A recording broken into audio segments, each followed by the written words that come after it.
Bonjour, je m'appelle Florence, j'ai 45 ans et comme on le dit dans le jargon actuel, je suis une #MeToo. Rester dans le flow est un podcast mensuel du label Podcut et tous les mois, je vous parle seul ou avec une invitée pour parler résilience. Vous trouverez sur le site web restezdansleflow.me toutes les informations citées dans cet épisode. Abonnez-vous au podcast sur la plateforme de votre choix pour recevoir une notification lorsqu'un nouvel épisode est publié. Si vous aimez rester dans le flow, n'hésitez pas à le soutenir en laissant un avis 5 étoiles sur Apple Podcast ou sur la plateforme que vous aimez utiliser. Ainsi, vous participerez à faire découvrir à d'autres des histoires inspirantes, des parcours de vie de résilientes et contribuerez à redonner de l'espoir.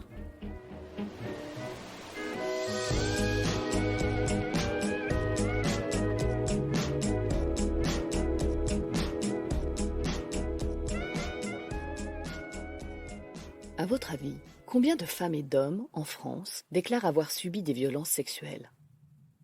Selon la dernière enquête Ipsos qui a été menée du 10 au 19 septembre 2019, auprès de 502 Français hommes et femmes âgés de 18 ans et plus, ils sont 83% de femmes et 17% d'hommes à avoir été victimes de viols et d'agressions sexuelles dans l'enfance. Soit une femme sur 5 et un homme sur 13. Les enfants sont les principales victimes. Voyons voir. 81% ont subi ces violences avant l'âge de 18 ans. Check. Dont 51% avant 11 ans. Check. 21% avant 6 ans. Alors recheck. Et dans plus de la moitié des cas, leur agresseur était un membre de la famille. Check, check, check. Ah, moi je coche tout. J'ai gagné quoi ? Voilà. J'avais envie de vous rappeler quelques chiffres histoire de bien les avoir en mémoire. Non, parce que la mémoire, ah là là, la mémoire, c'est un sacré truc.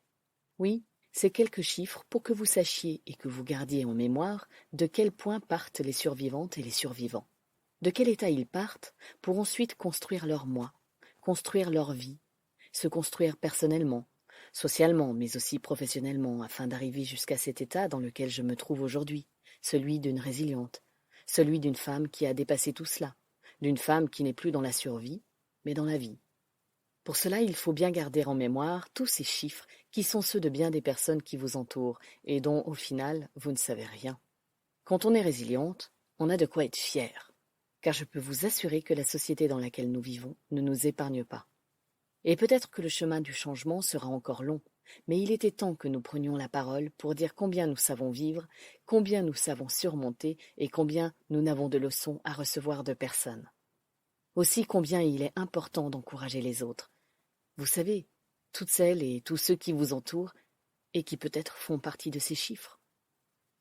Ils parlent de moi ou de vous, de cette personne qui peut être votre sœur, votre mère, votre amie ou votre collègue. Cette femme souriante que vous avez l'habitude de voir et qui fait partie de ces 81% de personnes, lorsqu'elles étaient enfants, à avoir été violées. Et parmi elles, moi, avec mes 21% de viols incestueux. Aujourd'hui, on parlera mémoire traumatique, mais aussi trouble de la mémoire pour ce premier épisode de l'année 2020, dans la thématique Parlons thérapie.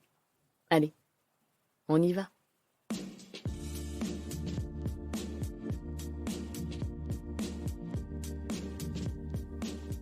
Bonjour, vous souvenez-vous de moi ?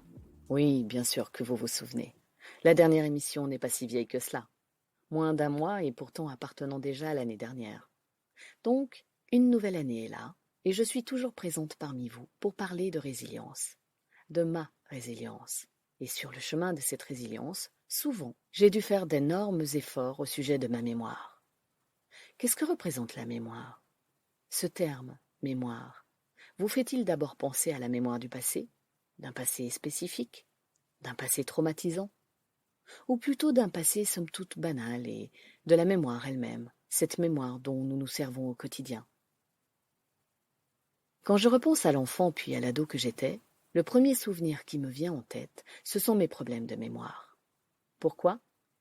Parce que d'un côté j'avais des souvenirs auxquels je ne souhaitais pas avoir accès, et de l'autre, un problème d'accessibilité ou plutôt d'utilisation de la mémoire, celle dite de travail, celle qui permet de mémoriser et traiter de simples informations qui devaient normalement me servir au quotidien, notamment dans ma vie scolaire, soit facilement 8 heures par jour. Alors oui, j'avais beaucoup de mal à me supporter et à accepter ce que j'appelais une mémoire de poisson, ou, comme le disait mon père, mon petit pois dans la cervelle. Oh, je ne lui en veux pas. Il ne pouvait pas savoir, mais oui, c'est vrai. J'avoue que lorsqu'il me disait cela, ça pouvait me faire mal. Mais ce fut contrebalancé par bien d'autres choses positives venant de sa part, et cela n'a, au final, eu aucun impact négatif sur moi. Toutefois, si vous êtes parent, je vous invite à faire attention au langage et aux abus de jugement envers vos enfants. Car si moi cela ne m'a pas touché, c'est loin d'être le cas pour tout le monde. Après tout, qui peut réellement savoir ce que vit son propre enfant? Je sais, c'est étrange à entendre, mais moi la première, avec les miens, je ne saurai jamais tant qu'ils ne m'en feront pas part. Et en attendant, je vis en leur faisant confiance et en faisant confiance à la vie. Je pars du principe que tout mon amour, que tout mon soutien les aideront bien plus que tout le reste. Ensuite, ils sauront faire face à tout, même au pire. Bref, donc si on en revient à nos moutons, je détestais cette partie-là de mon cerveau. Qu'est-ce qui me différenciait des autres enfants? Eh bien, ce que je subissais, évidemment. Et ce que je subissais prenait déjà une énorme partie de mon cerveau, de ma mémoire. Alors vous pensez bien qu'il ne restait plus grand-chose pour traiter le reste comme tout à chacun. Évidemment, ça, je le sais maintenant. Mais à l'époque, personne n'en savait rien, moi la première. Donc je me vivais, vous savez, comme cette expression avec le poisson rouge, avoir une mémoire de poisson rouge. Cette expression peu flatteuse qui est utilisée pour dire qu'on n'a vraiment pas un gramme de mémoire. Elle provient de l'idée reçue que le poisson rouge ne dispose que de quelques secondes de mémoire avant de tout oublier. Les études des chercheurs qui les ont observés tendent à prouver le contraire, heureusement pour moi, ou pour vous. Mais moi, à l'époque, c'était du genre « Tu m'as dit un truc il y a une seconde. C'était quoi déjà ?»« Non, non, je me souviens pas. Hein? Il faut retenir quoi? Mais si, je comprends, mais ça fait plus d'une minute que tu m'en as parlé. Je m'en souviens plus, c'est trop loin. Oh, j'ai une leçon à apprendre. Peut-être que si je la chante, ou si je la joue. Ah, attends, et si je dessinais à la craie sur la terrasse? C'est bien ça, non?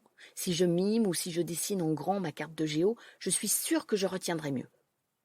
Oui, bon, Florence, on va pas acheter 15 packs de craie pour que tu passes 3 heures à dessiner sur la terrasse une simple carte du conflit franco-allemand, non? Ben, si. Sur le coup, ça marchait. Mais une fois en cours, devant la page blanche de l'interro, il n'y avait plus rien dans ma tête. Et là, je vous jure que j'avais envie de me l'arracher tellement elle me semblait ne servir à rien. Par contre, s'agissant de voir, sentir, entendre ce que j'avais subi un après-midi chez mes grands-parents, alors là, aucun problème, aucun souci, n'importe quand, même pas besoin de demander. On est dans une activité qui n'a rien à voir? Oh, un petit flash comme ça, un petit souvenir de rien du tout. Allez, elle marche bien ta mémoire, tu vois? De quoi tu te plains? Je comprends pas. Ben oui, c'est vrai ça. De quoi je me plaignais? Elle marchait bien ma mémoire.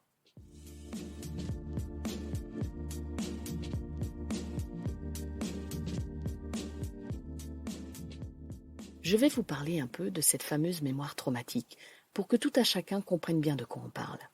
La mémoire traumatique, autrement dit le trouble de la mémoire implicite émotionnelle, est une conséquence psychotraumatique de violences que l'on peut vivre. Cela se traduit par des réminiscences, c'est-à-dire des souvenirs qui arrivent de manière intrusive, qui envahissent complètement, pleinement, totalement la conscience sans que vous ne puissiez rien y faire. Du moins au début, car heureusement, je vous le confirme, on arrive à agir dessus. Certes, cela demande du temps et de la technique, mais on y arrive. Quoi qu'il en soit, très tôt, j'ai vécu avec ce qu'on appelle des flashbacks. Comme dit précédemment, je revivais ce que je subissais. Et je peux vous assurer que c'est une sacrée charge mentale. D'ailleurs, je vous en ai parlé dans l'épisode sur le droit de s'épanouir sexuellement. Je vous invite à vous rendre sur le site du docteur Muriel Salmona pour mieux comprendre tout cela. Elle est spécialiste en traumatisme et résilience, et la lecture de ses écrits seront bien mieux que mes quelques phrases. Voici quelques passages explicatifs qu'elle a écrits à ce sujet sur son site mémoiretraumatique.org. Des réminiscences. Elles font revivre à l'identique tout ou partie du traumatisme. avec la même détresse, la même terreur et les mêmes réactions physiologiques, somatiques et psychologiques que celles vécues lors des violences.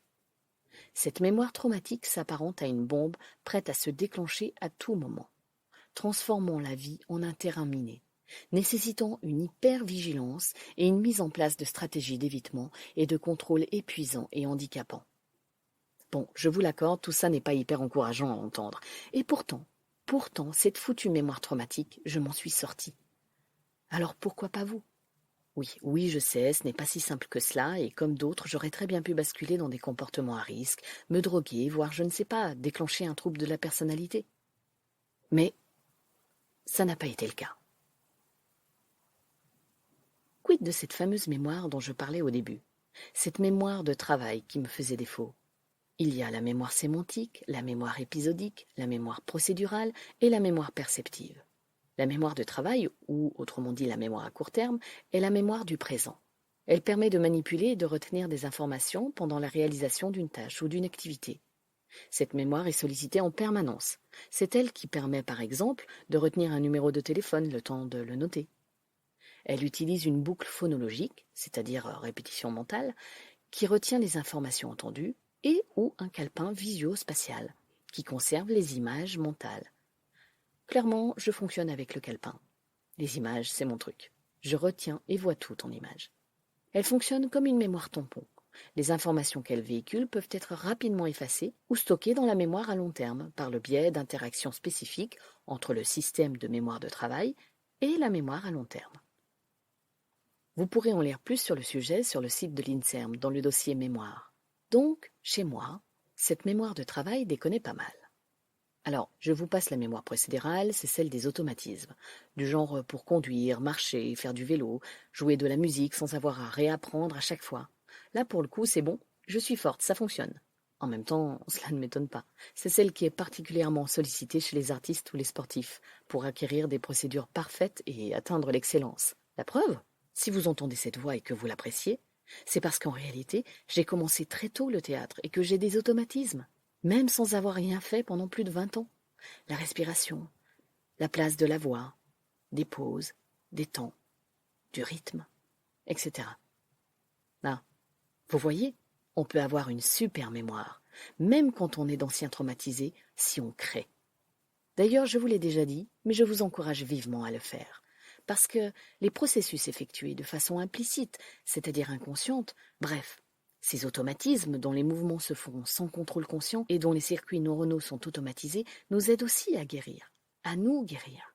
Si, nous guérir par l'action, et par là même à devenir un jour résilient.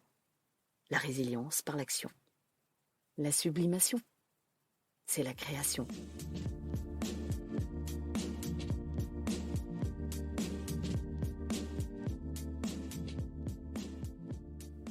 Ensuite, vous avez la mémoire sémantique, celle du langage et des connaissances sur le monde et sur soi, sans référence aux conditions d'acquisition de ces informations. Elle se construit et se réorganise tout au long de notre vie, avec l'apprentissage et la mémorisation de concepts génériques, sens des mots, savoir sur les objets, et de concepts individuels, les savoirs sur les lieux, les personnes. Alors, celle-là, c'était déjà plus coton, sauf quand ça se rapporte à des personnes. Parce qu'à moins de vraiment chercher à comprendre les choses, les mots, le langage pour mes leçons d'école, eh bien, je ne retenais pas. Cette fichue mémoire sémantique. Ou alors, il faut absolument que j'apprenne l'étymologie. Et là, déjà, ça m'amuse un peu plus et je retiens. C'est notamment cette mémoire qui est beaucoup travaillée avec la méthode Montessori. Vous savez, cette méthode créée par Maria Montessori, dont les écoles portent le nom, est habituellement utilisée dans le développement et les apprentissages de l'enfant. L'observation scientifique et longitudinale d'enfants porteurs de déficience mentale, puis d'enfants tout venant, lambda, a permis à Maria Montessori d'élaborer un programme éducatif basé sur le respect de l'enfant et de sa personne. Exactement ce dont je manquais à cause de ce que je subissais. Le respect de ma personne. Et malgré toute l'attention et l'amour de mes parents, le secret et les viols prenaient le pas sur le reste. Du coup, n'étant pas dans une école Montessori, j'ai obtenu une autre aide pour travailler cette mémoire. Durant ma seconde année de troisième, oui, j'ai demandé à redoubler pour mettre toutes les chances de mon côté. Je me rendais dans un centre d'écoute et de langage une fois par semaine, le centre Tomatis. La méthode Tomatis est une approche naturelle de stimulation neurosensorielle. Ces programmes d'écoute modifient la musique et la voix en temps réel pour capter l'attention du cerveau et développer nos facultés motrices, émotionnelles et cognitives. Dans ce traitement de l'information, l'oreille joue un rôle fondamental puisqu'elle est la principale porte d'entrée sur notre cerveau. Elle capte les sons environnants et ceux de notre propre voix, les transforme en stimuli électriques et les transmet au cerveau pour qu'il les analyse. Et moi, autant sur le plan moteur, ça fonctionnait, autant au niveau cognitif, ça déconnait pas mal. Au centre, je lisais donc mes leçons, mes cours, en écoutant une musique de Mozart filtrée qui était diffusée dans un casque. Ce qui est certain, c'est qu'enfant, souvent, je me bouchais les oreilles. Je ne voulais pas entendre. Dès que quelque chose ne me convenait pas, je les bouchais. Forcé par ailleurs, je ne supportais pas d'être forcé à apprendre.